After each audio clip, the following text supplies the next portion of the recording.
Hey everybody, it's Jackie And it's Brandon. and Brandon, and we're here doing a Q&A on our relationship. If you don't know me, I teach manifestation, and these are lots of questions that people asked about how I manifested him and how he manifested me and how to manifest a really good relationship. So the first question that we got asked the most in the Co-Creation Clubhouse, which is the manifestation educational platform that I run, and also on my Instagram, was, are you into manifestation and or spirituality, and do you believe in it, and what does that look like? I do know about manifestation to some degree. I've been learning a lot since I've met you. And I do think I have been practicing it, just not super consciously, because a lot of manifestation is about projecting what you want in your life and molding your behaviors and your thoughts in order to transform yourself into the life that you want to live, and bringing in things into your life that you would limit yourself from if you weren't thinking about those things or trying to embody them. But I wasn't super familiar with manifestation before I met you. But I do think I was practicing it in a way, just not with a necessarily like spiritual bent on it before, you know. Mm-hmm. But I do think I am a spiritual person. I believe in a God of some sort. I just don't. It's not like of any denomination or anything necessarily. It's just I do think that there's a higher power, and I do think that there's intelligent design. And I've seen manifestation work. It's for sure worked for Jackie. And every time I've implemented something like it in my life, it's definitely worked. But I still have to practice it, you know. I'm learning just as much as I think any of us are. Yeah, that's my answer. Cool. Yeah. I'm a spiritual person, for sure.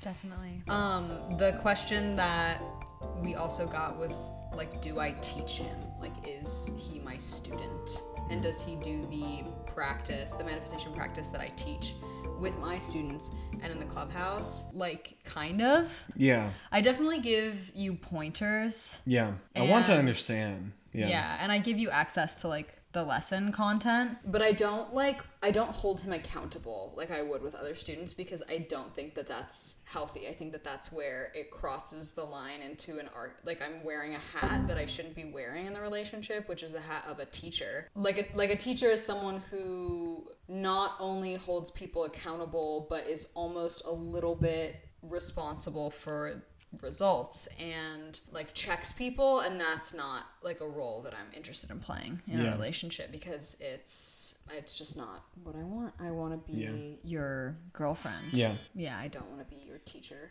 Another question that's in the same genre is, do you think it's important for the person that you're with to be spiritual? And if they're not spiritual, how do you navigate that? Like what does that look like? If I were to, before we met, I guess I didn't think about it too much, but in retrospect, it would have to be somebody with like whimsy and like introspection and like, if not spiritualism, some sort of, I think what's important about spiritualism is that you are kind of humble in the face of, I don't know, history, the world, things that come before you, things that are more powerful maybe than you. I think that it's good for, if you're a creative person, spiritualism is almost like necessary. And I definitely wanted somebody who was creative and kind and like humble, who was appreciative of life and like being alive in general, you know? And I think spiritualism is kind of the key to that. You know, even if that's not something we consciously think of spiritualism as, I think that's like a huge component of just being grateful, you know? What do you think? I think that it's important. I'm thinking about the viewer who's asking this question too. Like, yeah. Like, is it important for me, basically? Like, is it important, if I'm spiritual, is it important for me to find somebody who's spiritual? And I think if that's the question that you're asking, it just depends on you. Yeah. Like, it just depends on you. Personally, like, you don't have the same spiritual practice that I have. Yeah. But you are a spiritual person. Yeah. We have a lot of common ground. Yeah, and we have similar values within our spirituality. And I've also been, like, I've dated people briefly who are not interested in spirituality. And they're just like, well, there's no scientific evidence to support that.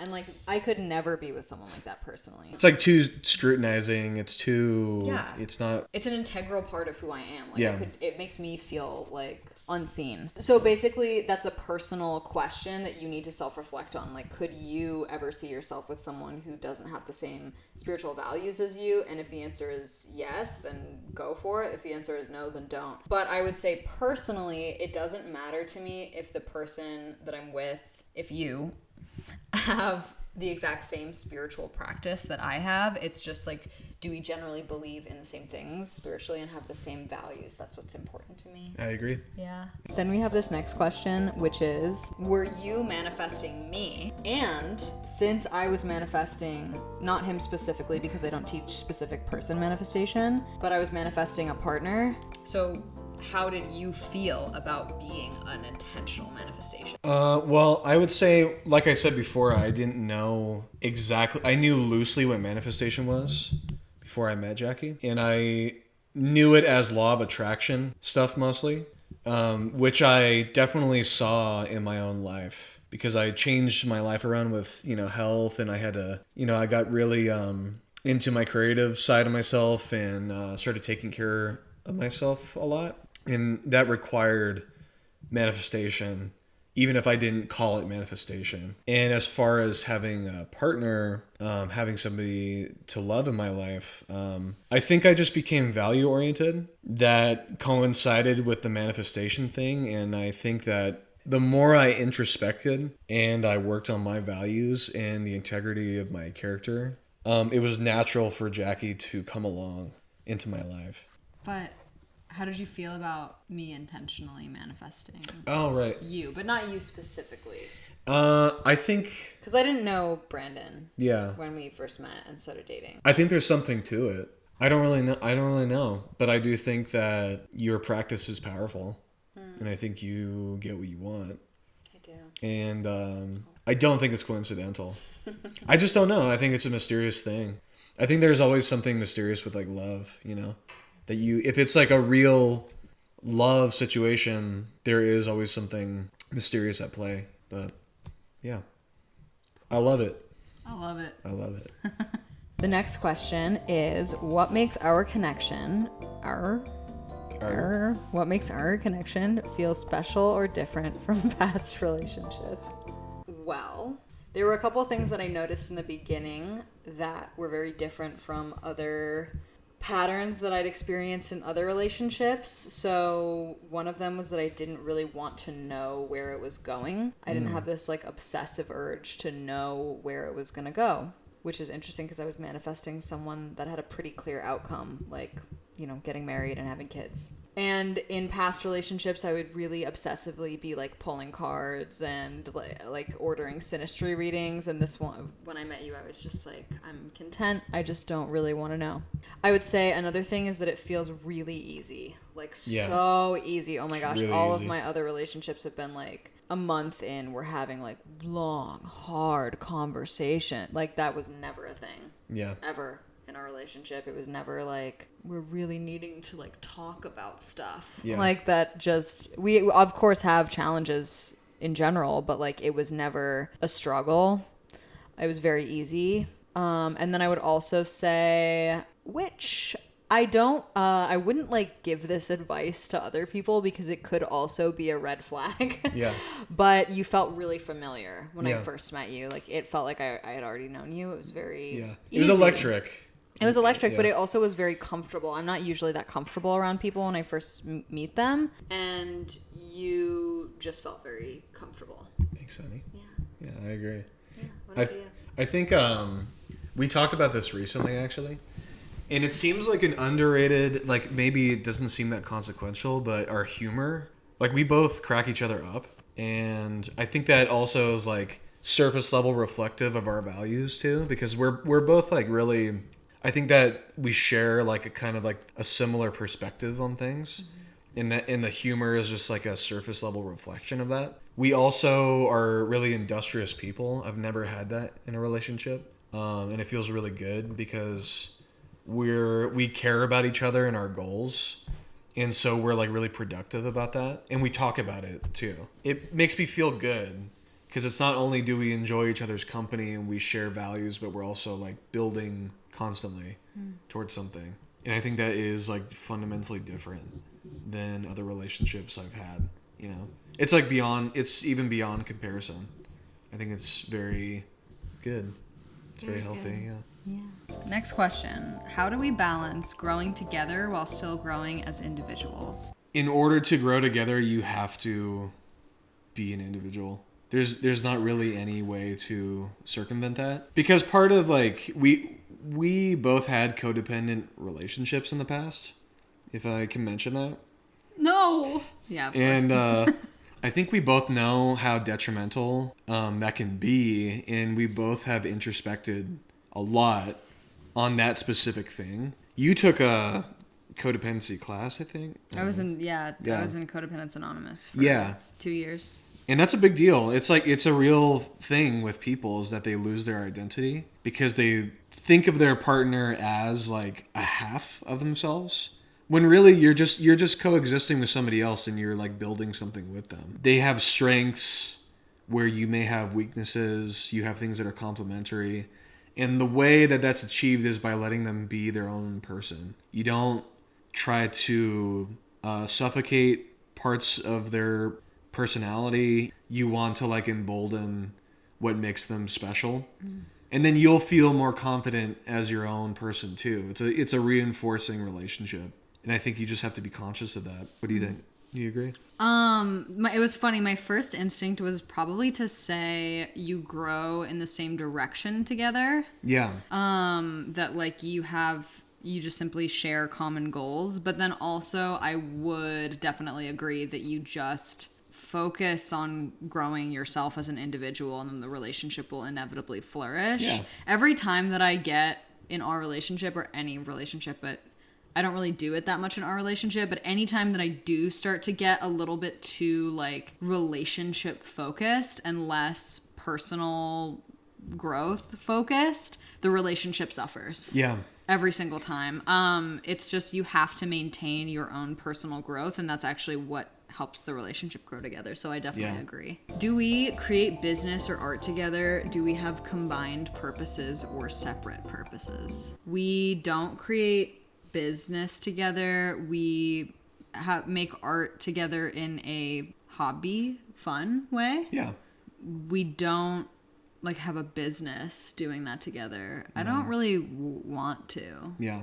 I'm not like super closed off to it, but I just think there's something very special about the container of a relationship. And for some reason it's been like popularized that in order to have a functional relationship, you have to be like everything. He's like my best girlfriend and he's also my confidant and my partner in crime and my man and the father of my kids, you know, like, and my business partner. And it's just like, it doesn't have to be that way. Yeah. I think having that mindset of our relationship just being our relationship has actually helped me a lot more than thinking that it has to be all these other things. And I'll just quickly say, because I agree, like some things you want to maintain your identity with, like with me, that would be, we both play music and we do play music with each other. But I also want to like have my own albums. I want to make my own songs. And that's totally okay. Everybody should be free to make what they want to do, because especially when you make art, like that is your thing. That's like a expression of your personality. And you shouldn't lose that. If you want to just do your own thing, do your own thing. It's fine. We understand that. Yeah. So. Next question. Was it hard to transition from being single to being in a relationship? How did we handle it and communicate to each other about it? Well, I'll start. I'll say I had a super disciplined, like a very disciplined, scheduled life before I met you. But it wasn't like pleasant. It was like way too strict. Going to the gym, going to work, meal prepping. I was like working on music, but it was all like super calculated. I didn't have anything to share super closely with somebody. So it's beautiful to share that with you now and like coexist with you in that way. But it's also, you know, there's more things to consider now. And I try to also maintain the balance of like also not being like military about it. So I think it's way better now, but it's important to enjoy your life with yourself too. I would say for me, it was not that hard to transition. I have a really flexible life. You know, I'm a manifestation teacher. I've like manifested having mostly passive income. So it's like I don't really have to like work on a schedule. I will say that when we first met, I was falling in love so hard. We were both like falling in love so hard that inevitably things got zhuzhed around. Like my priorities shifted. Yeah. Where I wanted to spend a lot more time with you and I didn't want to work as much, you know? Because even though I don't have to work, I love to work. So I do work a lot. So I didn't have to work as much, and like I wasn't doing other things as much because I was just so much enjoying the process of meeting you and getting to know you and falling in love with you. So I had the bird's eye view because of my self-reflection practice. Like I had this bird's eye view of knowing, okay, look, like this feeling isn't going to last forever. I'm not going to try to like control the way that it's expressing itself or making me feel. I'm not gonna beat myself up about, oh my god, you need to be focusing more on work, or you need to like make sure that you maintain whatever, because it's just like I'm falling in love with someone that is genuinely an awesome and safe person, and I'm not gonna put some type of like should or rule on how I should be feeling or behaving as that's happening. I'm just gonna like ride the wave, and also know that that wave eventually will like come down, you know, like after the first couple months of us dating, that wave eventually, of course I'm still like madly in love with you, but that wave like did come down where my schedule came back, like my work picked up, I started seeing my friends a little bit more. It's just normal. Yeah. In the beginning, it's just like, holy shit, I love this person. Mm-hmm. Like, and then you have fun, and then you kind of have to restructure, you know? Yeah. So. But yeah, it wasn't that hard for me. Have you had any challenges, and how do you surf them? Any relationship advice that you can think of regarding your experience? So I'll answer first. We haven't had that many significant challenges. It's been pretty easy, mostly because we're both just chill people, and our values are really aligned in the first place. But as far as advice goes, and this will speak to our challenges, is that patience is everything.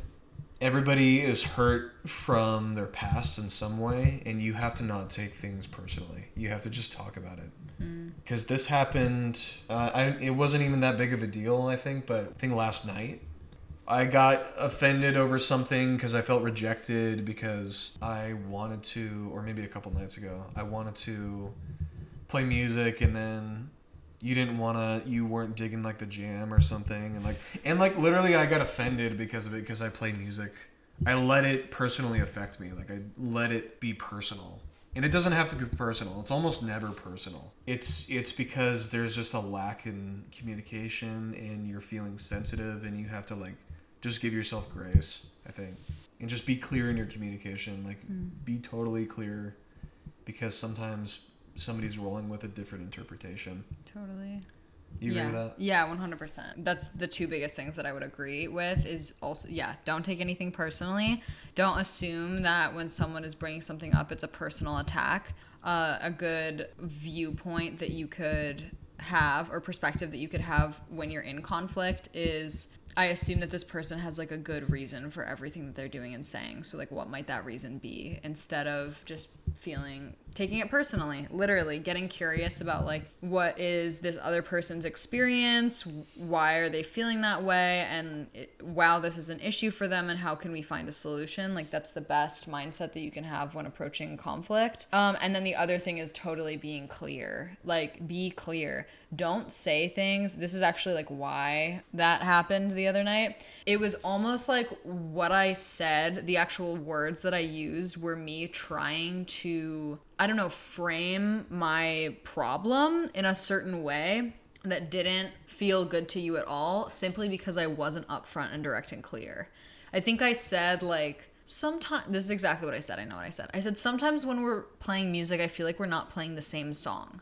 What I really wanted out of that moment was, I wish that we were playing like the exact same chords in the exact same key, and we had more structure. And if I asked it that way, you probably wouldn't have gotten offended. Yeah. But because I was like unclear and emotional about it, I was sort of like, It was more interpretive. So being as clear as possible, I think, is really helpful. Yeah. And accountable. And accountable, yeah, so true. Okay, so this is a question for me. How did I know that he was possibly the right person when we met? This person knows, who asked the question, that I've been through tests before. So was there an energy shift, or did I feel something that let me know that he was the person I was manifesting? So the first way that I knew was that he was everything on my list. So this is a good way to know if you're getting what you're manifesting, like if you've actually received it, is like, is it everything on your list? And you were everything on my list down to like the last little details. And she showed me. Not right away. Yeah. I didn't show him right away. That would have been weird. But I showed him later. I also knew that you were the right person because it felt different from any like past patterns. Like I mentioned before, I wasn't frantic. It wasn't urgent. I felt really calm. I knew that you were the right person also because there were lots of synchronicities around our connection. And it felt really natural and easy and wonderful and not frantic. And it didn't feel like an old repetitive pattern. It just felt like something new. Yeah. Yeah. Felt fresh. Yeah. Fresh. Do you believe in divine union, and is that y'all's relationship? Yeah. I think that divine union is just the practice, just like any other type of spirituality that's meaningful in any way. The consistent practice of being there for someone that you've chosen forever. Yeah. That's what I think divine union is. I think that's also ultimately what marriage is, too. Yeah, like totally. that's the point of marriage, anyways, is that you are making a contract spiritually with somebody where you're saying, hey, I have your back through sickness and health, you know? Yeah. That ultimately is what a relationship should be about, is like, I'm going to work with you, I'm going to like protect you. We're going to serve each other spiritually. Yeah. You know? Facts. I agree. Facts. That's facts. That's facts. What inner work was he doing before meeting you? I got out of a relationship that our values were super misaligned. It became evident over time. It was codependent. You know, that ended. And I was thinking about my place in the world, like why I was in a relationship, why it didn't work out, what I had to do to take care of myself, because I didn't take care of myself for a long time. I had addictions with things. I was drinking. I was in a job I didn't like. I was around people I didn't like who weren't serving my best interest also. And I just had to just get real with myself. I had to quit everything. Got really fit. I went to the gym. I got really into boxing a few years ago, and that really changed my life for the better. And then I started getting around people who were good people, who were goal-oriented and wanted me to succeed, and were living healthy lifestyles. And I started taking care of my music again, started producing, because I've always loved music. I used to produce in high school, and I had to do that basically to just pull myself out of this rut and realize that I was a person that deserved love, and I had to give myself love. And it worked, you know? It worked. It worked. It worked. Yeah. The next question is for me. It's how do I handle emotional overwhelm without unintentionally emasculating him? I don't always do this like gracefully, and I think that the key word in this question is unintentionally emasculating is not the same thing as intentionally emasculating someone, a man, or emasculating a man and justifying it. That's the key thing, is that like a lot of people, women in relationships, unintentionally emasculate men, but they justify it. So that would look like, oh, like, why didn't you like do this chore or whatever? You're such a man. Like, you're such a fucking man. Punishing them for like existing. Yeah, or like attributing negative qualities to being a man. Yeah. Like, that's emasculating. Imagine if somebody did that about being a woman. Yeah, you know? Stereotyping. Yeah, you're crying and your boyfriend is like, oh, you're such a girl. Like, what? So I would say that like the biggest way that I handle emotional overwhelm is that I understand that my emotions are my responsibility and they're not your responsibility. I know that if I effectively communicate how I'm feeling in a vulnerable way and not a blaming or finger pointing or intentionally emasculating way, you're pretty much 100% of the time like really eager and willing and wanting to help me. Yeah. I'm not saying you never help me clean, like me. I'm saying like I feel so overwhelmed and here's a problem. What do you think about solving it? And you're very quick to give me a solution. Or if I do say like, oh, I'm feeling really anxious, pretty much the first thing that you say every time is, how can I help? Yeah, but you are so good at cherishing me. You should also do that. If you love somebody, you need to cherish and like uphold their good without putting them on a pedestal. We don't do that. We simply we literally just state, I really appreciate who you are, what you're doing. Yeah. And just then show it through action, like you're gonna reciprocate what you cherish about them. You know, but you're so good at that. Thank you. Kiss for the camera. What are your favorite things about each other? Okay, we got like an hour for this question.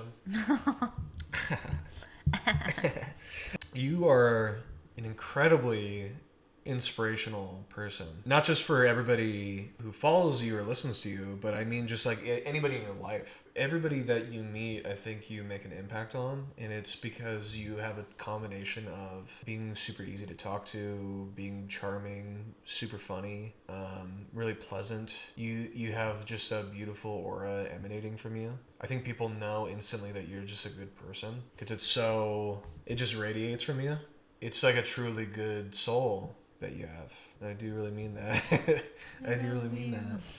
I love you too. It's just, there's so many things about you I just love. And you're a very creative person with amazing taste. It's just cool. It's like on top of having a beautiful soul and being so pleasant to be around and being so kind and inspirational, you're also just like a cool person. It feels like you have like an infinite, expansive aspect to you.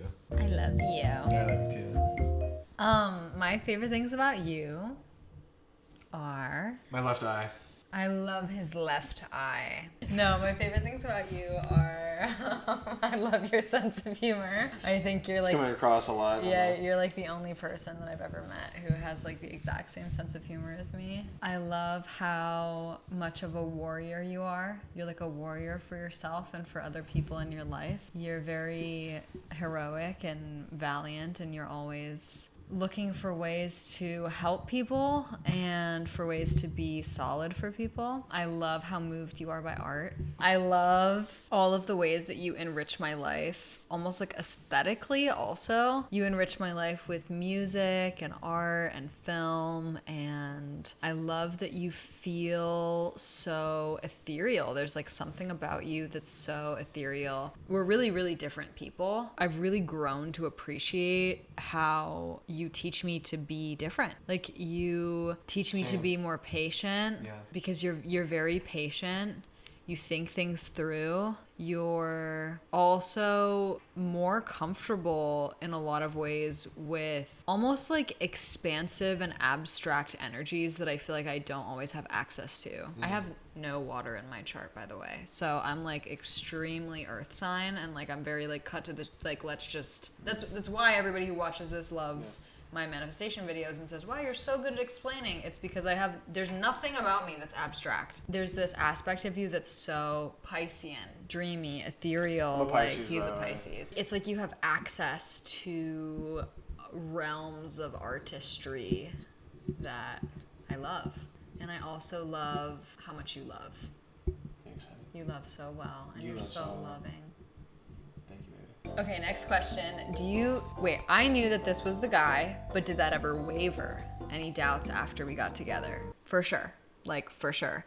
I didn't know right away that this was going to be the person that I ended up with forever. I did have a feeling when we first met that you were going to be important. That's like what kept coming through psychically for me, was like, this is going to be an important relationship, but it wasn't like, this is the man that I'm going to marry right away. And then, there were certain times when not things would happen, because it was never that like you did anything. It was just that I was like, oh my gosh, I really, really like this person. I love this person. I want to be with them, and I don't really want to date anybody after this. You know, I'd like to get married. And am I making the right decision? You know, that's a huge decision, because I don't treat marriage lightly. I'm not I don't really believe in divorce. Actually, I don't recommend approaching a relationship with that mindset, because that did put a lot of pressure on that being the decision. At certain times in our relationship, it sucked some of the joy out of it, because I was sort of like measuring measuring him up against like, I was measuring you up against like, oh, well, is this like the husband that I want to marry? And then I would get in my head about it instead of just really asking myself, do I like the person that's in front of me right now? Am I having a great time? Yeah. Am I enjoying this? And the answer was always yes, like every single time. And I would say like in the past too, this is abstract, but like the conscious mind would say, oh my God, no, this is the person that I'm going to end up with. But underneath there was like for sure instability and doubts. When I met you, it was almost like the opposite, where I felt this like stability. There was really no doubt like physically in my body, but sometimes my mind would be like, oh my God, is this the right person? Like what if I'm making a mistake? Like stuff like that. So that's kind of how I would describe how that felt. Would you say it was like too good to be true? Yeah, it's like too good to be true. And then also there were certain things that I was just like, I did worry about money. Because I make like a lot of money and you're getting started in certain ways. And like, I guess the reason why I feel comfortable with that dynamic, first of all, is because I'm not looking for someone to save me financially, which is something that I've seen in a lot of people when they're trying to manifest like a provider man. Yeah. But also because you have a provider, you are a provider. Yeah. You provide in every single way that you possibly can. There's no doubt in my mind that when you have money, that you're going to provide financially. You'll never be stingy. Like, you've taken me out to eat at places where like I only eat because you want to take me to a nice place. So like, because I love you. Because you love me, yeah. And also my needs, I do what I need to do to make sure I'm fulfilled and like taking care of my health and stuff. But beyond that, I want to make sure like your happiness is my happiness too. Like that is the purpose of providing, you know. Anyways, yeah.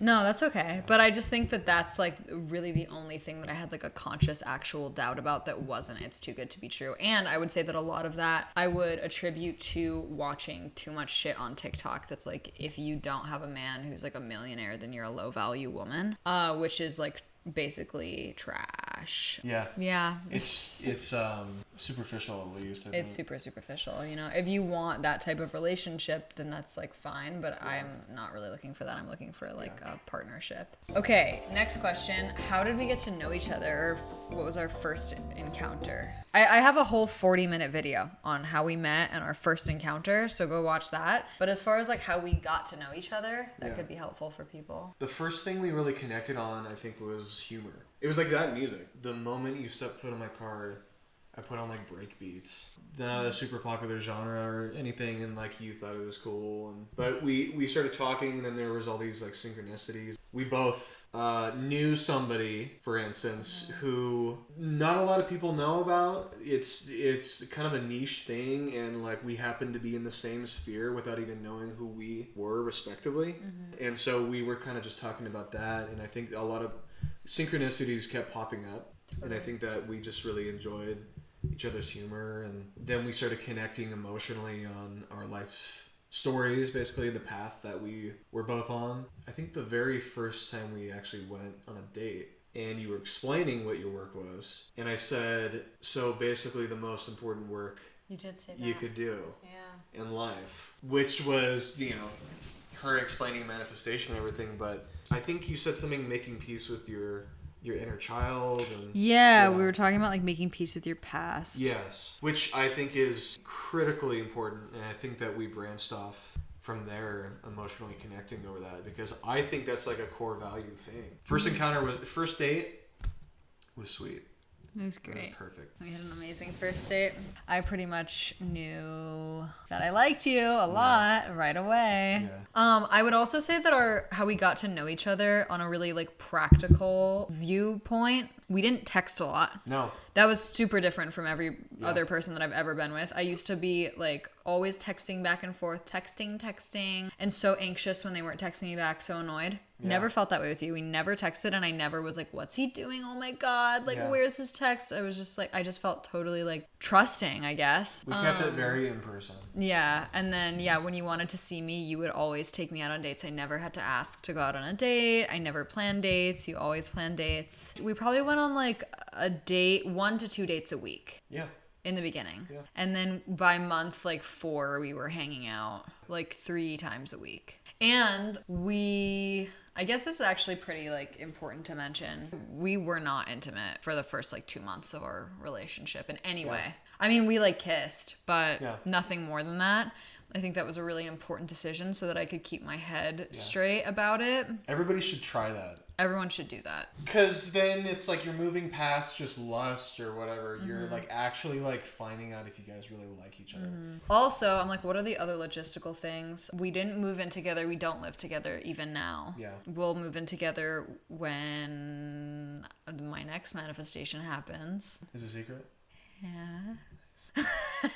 Yeah. It's secret as of right now, but you'll know soon. And I guess the other thing was that on our dates, we were really upfront about like what we were looking forward to. Like we talked about, you know, what we envisioned for the future, for our own future as individuals. Yeah. Not together. It wasn't, oh, this is how many kids we were going to have. We weren't doing that in the first 2 months or whatever. We were talking about what we wanted as individuals and seeing that all of that aligned. And the other thing that I will say about intimacy is that we weren't intimate until we were both very clear that we were exclusive. And we were, and you... I was exclusive from the get-go. I didn't date anybody else, but it wasn't verbally exchanged. Yeah. And then I remember asking for clarification and you were like, oh, we're exclusive. And I was like, okay, great. That happened about 6 weeks in. Yeah. I think. It was great because we were able to make a foundation. I think some people jump way too quickly in it because they want to get laid or something. Yeah. Like honestly. Or like, they like want to like meet their husband. It's the girl version. It's like too eager. Yeah, that's the guy version. Sorry. But it's like a lot of people are too eager or they are almost forcing something to happen when really like you should have clarity. Totally. You want to read it? What kind of life are you planning together? Well, a lavish, fun life with travel and lots of art. We're going to be making a lot of art in some way or some form. And there's going to be children. And I can't wait also because I think you're going to be an amazing mom. I'm super excited because we both love, I think it's fair to say you love educating. Yeah, for sure. And I also love doing that too. I used to teach kids how to play chess and play the drums and stuff. And it'll just be cool anyways because I think we're going to do whatever we want. Yeah, that's pretty much my dream life is like, I just live in a beautiful house, lots of acres, big garden, close to family, both of our families ideally. And little babies, cute little babies. The co-creation clubhouse is like amazing and there's so many students and I tap in there all the time. I run retreats. That will be cool too. Yeah, running retreats in Ireland and then having you guys come actually and staying like outside the retreat center. We have a retreat in April, by the way. If you are a girly who loves Ireland and manifestation, we are half full, but we have 6 spots open, so it's gonna be sweet. It's gonna be sweet. You should come. He's not gonna be there, but I'll be busy. Yeah. But I've seen the behind the scenes stuff and it's gonna be sweet. It's gonna be awesome. So yeah, and then like you are touring with music and you're on tour for a bit. Sometimes we go with you and I just see like a really beautiful life. So I'm excited. Next question, how do we manage arguments? When we get into conflict ever, or if there's like a miscommunication and tension, our default is just kind of giving each other space for a minute. I wonder what you think of this actually. Because maybe this is just my own opinion, but I think that it does help if we just give each other space for a minute. I agree. Even if it's tense, it's like if you're having issues with it and you can't resolve it in the moment, just give it some time. Let it like the tension just die down a little bit. Because like you could just be in a mood, like maybe you're both sensitive. I think that's what we recently experienced is that we have some shit going on. In our families or, just like emotionally and maybe we're just not as clear-headed as we usually are. And I think it's best to just maybe step away for a minute, try to think about, like accountability is a big thing. Just think about what you're doing and try to think about your impact and how you're coming off. Whenever there's some sort of tension or argument or whatever, I think about, okay, am I coming off as like too intense or am I not being like clear on what I'm saying or am I super hungry right now? That's a real thing. It sounds goofy, but like no, he's like a different person when he's hungry. Just think about what you need and think about how you're impacting somebody else. Yeah. I would definitely say I agree with taking space if you can't like immediately resolve something. I also like pay attention a lot to what the narrative in my head is saying or like the feeling in my body. Like, do I immediately off the bat have a narrative where I'm like blaming you in my head? That's when I would be like, okay, time to do some self-reflection and figure out like what part of me wants to blame you or like make you my enemy, because that does happen like quite a bit where I'll have like a voice in my head that's like he me, and I'm like, okay, hold on, like let's explore that. And a lot of the time it's not the case. Like for a while I thought that my house was always messy and it was like your fault. And then once I talked to you about it and we started doing, he came up with this idea that we would do 30 minutes of cleaning every day. And ever since then, I've realized that you do the cleaning every day and I'm the one who's messy. And it was like literally total projection. So, but then we resolved it. Yeah. So it's like things like that that are important for if you immediately notice that you're going to blame, check that like really, really quickly. The other thing that I would say is ask yourself, would I talk to or treat my friend this way? Yeah. And if the answer is no, then like you're dipping your toes into the river of toxicity. And I would also say like trying to be curious about the other person's perspective, yeah, or like experience. Like if you have an issue or you're feeling some type of way, I immediately start to ask, like try to decipher how you're feeling. Like, can you explain more about that? Can you clarify that? And then second of all, I'll start to look at it as if whatever we're facing is the problem and we're trying to figure out a solution and not that you're the problem. Or and vice versa, not that I'm the problem. Because the second that you start making the other person the problem, or you have another person making you the problem, like your personality, your actions, that's when you don't have a partner. That's not a partner. Yeah. So that's an enemy. True that, babe. True that. What is an important mindset a man should have towards woman, partner, family, friends, etc.? Men have to utilize their gifts for the greater good. And it's also a reciprocal, like, it works in you. It's a win-win thing. If you are adopting a provider mindset by being strong emotionally for your woman or your family, like your sisters, your mother, like whoever, if you can be a rock for them, if you can be a source of stability, doesn't have to be money. It just has to be stable in some way. It's all about giving somebody a container to like be safe. But you do that emotionally. You do that through accountability, through your actions, through honesty. I think that if you're a man, you should embody that provider mindset as much as possible. If you have the capability to be strong, you should be strong. Not using your gifts is like a tragedy. Yeah, I think that's the mindset a man should have. How do I make the people I love feel welcome and safe? Usually the men who are revered in history are because they are kind-hearted and they created a great capacity to protect and build a future for future generations of people. That's what you should try to embody as a man. Sorry for the long-winded answer, but I love that. I do really believe in that, though. Well, guys, that's it. That's the end of our Q&A. I hope that was helpful. If you are curious about learning more about anything that I do, I'll link you to my website and all of the things that I teach below. And if you're curious to learn more about Brandon, I'll link you to his music. Making a lot of music. It's blowing up right now. And our music taste is really good. Thank you. Oh, yeah, there was one more question that said, what's our music taste? I don't know, good. We like our music taste is fire. We like trip hop. We like break beats. Yeah. We like drum and... I look like the Hunchback of Notre Dame. We like drum and bass. We like German bass. Thank you, everybody. Thanks. Bye.